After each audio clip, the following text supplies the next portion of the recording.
तो hello guys, कैसे हैं आप लोग। उम्मीद करता हूँ कि आप लोग सब बढ़िया होंगे और बढ़िया होने भी चाहिए। तो आप सभी का स्वागत है हमारा यूट्यूब चैनल गाना टेक ऑफिशियल में। और आज गाइस मैं एक ऐसे इंटरेस्टिंग और केस के बारे में बात करने वाला हूँ जिससे एक छोटी सी मिस्टेक उसका स्ट्रक्चरल फेलियर था, जिसकी वजह से बहुत से लोगों की जान जाते जाते रह गई। आप भी इस बारे में सुनोगे तो आपकी भी आंखें फटी फटी रह जाएगी और आप भी हैरान हो जाओगे। तो चलिए आपको ब्रेड वेस्ट के इस वीडियो की शुरुआत करते हैं और चलते हैं इस केस के बारे में, जिसमें कैसे इंसिडेंट हुआ था, कैसे क्या हुआ था, सभी आपको विस्तार से बताते हैं। चलिए शुरू करते हैं। तो आप लोग वीडियो को लाइक कर देना, चैनल को सब्सक्राइब कर देना। तो चलिए शुरू करते हैं। तो पहले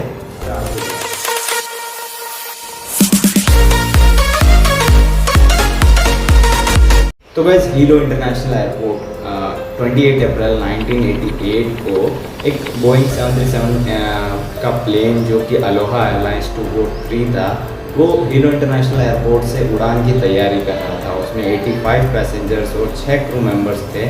और रात से अब तक यानी करीब एक दिन में वो 3 बार टेक ऑफ एंड लैंडिंग कर चुका था। और फर्स्ट टेक ऑफ से पहले इस प्लेन का इंस्पेक्शन हुआ था। उसके बाद चौथे उड़ान में इस प्रोसेस को की जानी थी, लेकिन इसको स्किप कर दिया गया। इसके बाद हीलो इंटरनेशनल एयरपोर्ट से 1:25 पर वो उड़ान भरा। प्लेन को काफ़ी एक्सपीरियंस पायलट रॉबर्ट उड़ा रहे थे, जिनके पास 5800 फ्लाइट आवर्स का एक्सपीरियंस था। वहीं फर्स्ट ऑफिसर के पास भी काफ़ी ज़्यादा एक्सपीरियंस था, करीब 8000 फ्लाइट आवर्स का एक्सपीरियंस था। और 1:25 पर ये हीलो इंटरनेशनल एयरपोर्ट से उड़ान भरा। इसको होनोलुलु एयरपोर्ट जाना था और इसके करीब 20 मिनट बाद ये 25,000 फीट पर पहुंच गया। और वहाँ पर काहुलोई आइलैंड का नज़ारा भी काफ़ी देखने लायक था। मौसम भी बहुत ही साफ़ था, है ना। और उसके बाद में ये प्लेन उड़ते जा रहा था और इसमें एक फ़्लाइट क्रू अपने पैसेंजर्स के लिए नाश्ता लेकर जा रही थी। 25,000 फीट पर जब एयरक्राफ्ट था, तभी अचानक एक आवाज़ आई। प्लेन का अलोहा एयरलाइंस का रूफ उखड़ गया था, एकदम ब्लास्ट हो गया। और इसके साथ फ्लाइट क्रू भी उड़ गई थी इसके साथ ही। और जब प्लेन अचानक से अनबैलेंस हुआ तो कैप्टन को लगा कि उन्हें पीछे की ओर कोई खींच रहा है। और जब फर्स्ट ऑफिसर ने पीछे की ओर देखा तो उन्हें अपनी आंखों पर विश्वास नहीं हुआ, उन्हें बिलीव नहीं हुआ, क्योंकि पीछे कॉकपिट के दरवाजे के साथ ही ऊपर जो कैबिन की छत होती है वो भी उखड़कर अलग हो गई। काफ़ी ज़्यादा हवाएं चल रही थी और पूरे एयरक्राफ्ट में डीकम्प्रेशन हो गया। और वो प्लेन 25,000 फीट पर उड़ रहा था, वहाँ हवा भी बहुत पतली होती है, जिसकी वजह से सारे पैसेंजर्स को सांस लेने में प्रॉब्लम हो रही है।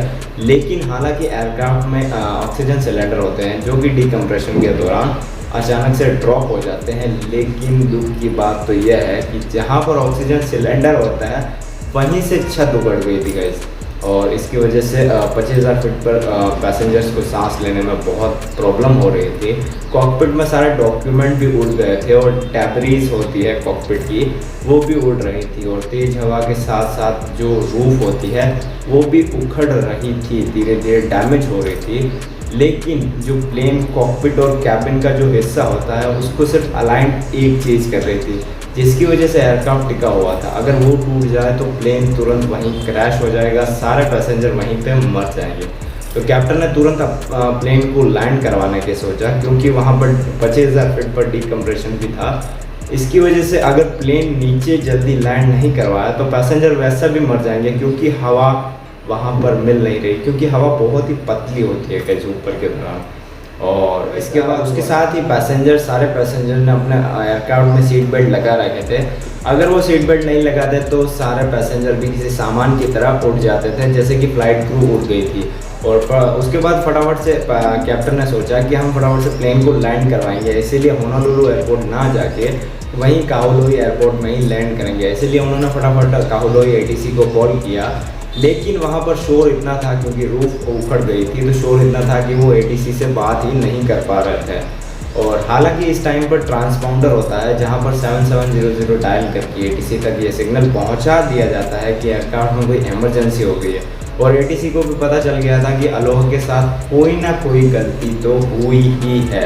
और इसीलिए उन्होंने फटाफट काहुलोई एयरपोर्ट का रनवे खाली करवा दिया, एम्बुलेंस को कॉल कर दिया, फायर ट्रक मंगवा दिया, रेस्क्यू टीम आ गई, सारा डन था। उसके बाद फटाफट से कैप्टन ने रूफ उखड़ने के 7 मिनट बाद ही वह 10,000 फीट पर आ गए और वहाँ पर हवा का लेवल नॉर्मल होता है और वहाँ पर पैसेंजर ठीक से सांस ले पा रहे थे और वही उनके जीने की आखिरी उम्मीद थी। और उसके बाद फटाफट से कैप्टन ने लैंड करवाने का सोचा और वो धीरे धीरे अप्रोच पे आ रहे थे। वहीं एक एक्सीडेंट और हो गया कि उसका एक इंजन फेल हो गया, लेकिन उस टाइम पर एयरक्राफ्ट इंजन देखने का काम नहीं था, वहाँ पर लैंड करवाने बहुत ही इम्पोर्टेंट था क्योंकि पैसेंजर की जान का सवाल था। और वहीं फटाफट से कैप्टन ने फ़्लाइट को टच डाउन करवाया और उसके बाद जो हुआ उसका किसी को भी उम्मीद नहीं थी, वही हुआ। प्लेन रुक गया, उसमें से 65 पैसेंजर्स घायल हो गए, 85 पैसेंजर्स में से 65 घायल हो गए क्रू के साथ ही, और उसको फटाफट से ट्रीटमेंट के लिए भेजा गया। और ज़्यादातर डेब्रीज की वजह से, कॉकपिट में जो डेब्रीज उड़ी थी उसी की वजह से पैसेंजर घायल हो गए और काफ़ी ज़्यादा का ऑक्सीजन ना मिलने की वजह से भी घायल हो गए। इसके बाद उनका ट्रीटमेंट हुआ और अब बात करते हैं गाइस इसकी इन्वेस्टिगेशन के बारे में। तो गाइस मैं बताऊं कि बहुत सारे इंसिडेंट ऐसे होते हैं जिसका कोई पता ही नहीं लगता, क्योंकि उसे बताने के लिए कोई पैसेंजर या कोई भी ज़िंदा ही नहीं होता। बहुत सारे हादसे ऐसे होते हैं, लेकिन अलोहा के साथ तो साफ दिख रहा था कि उसमें स्ट्रक्चरल फेलियर था, उसके मेंटेनेंस में कमी थी, जिसकी वजह से उसका रूफ उखड़ गया था गाइस।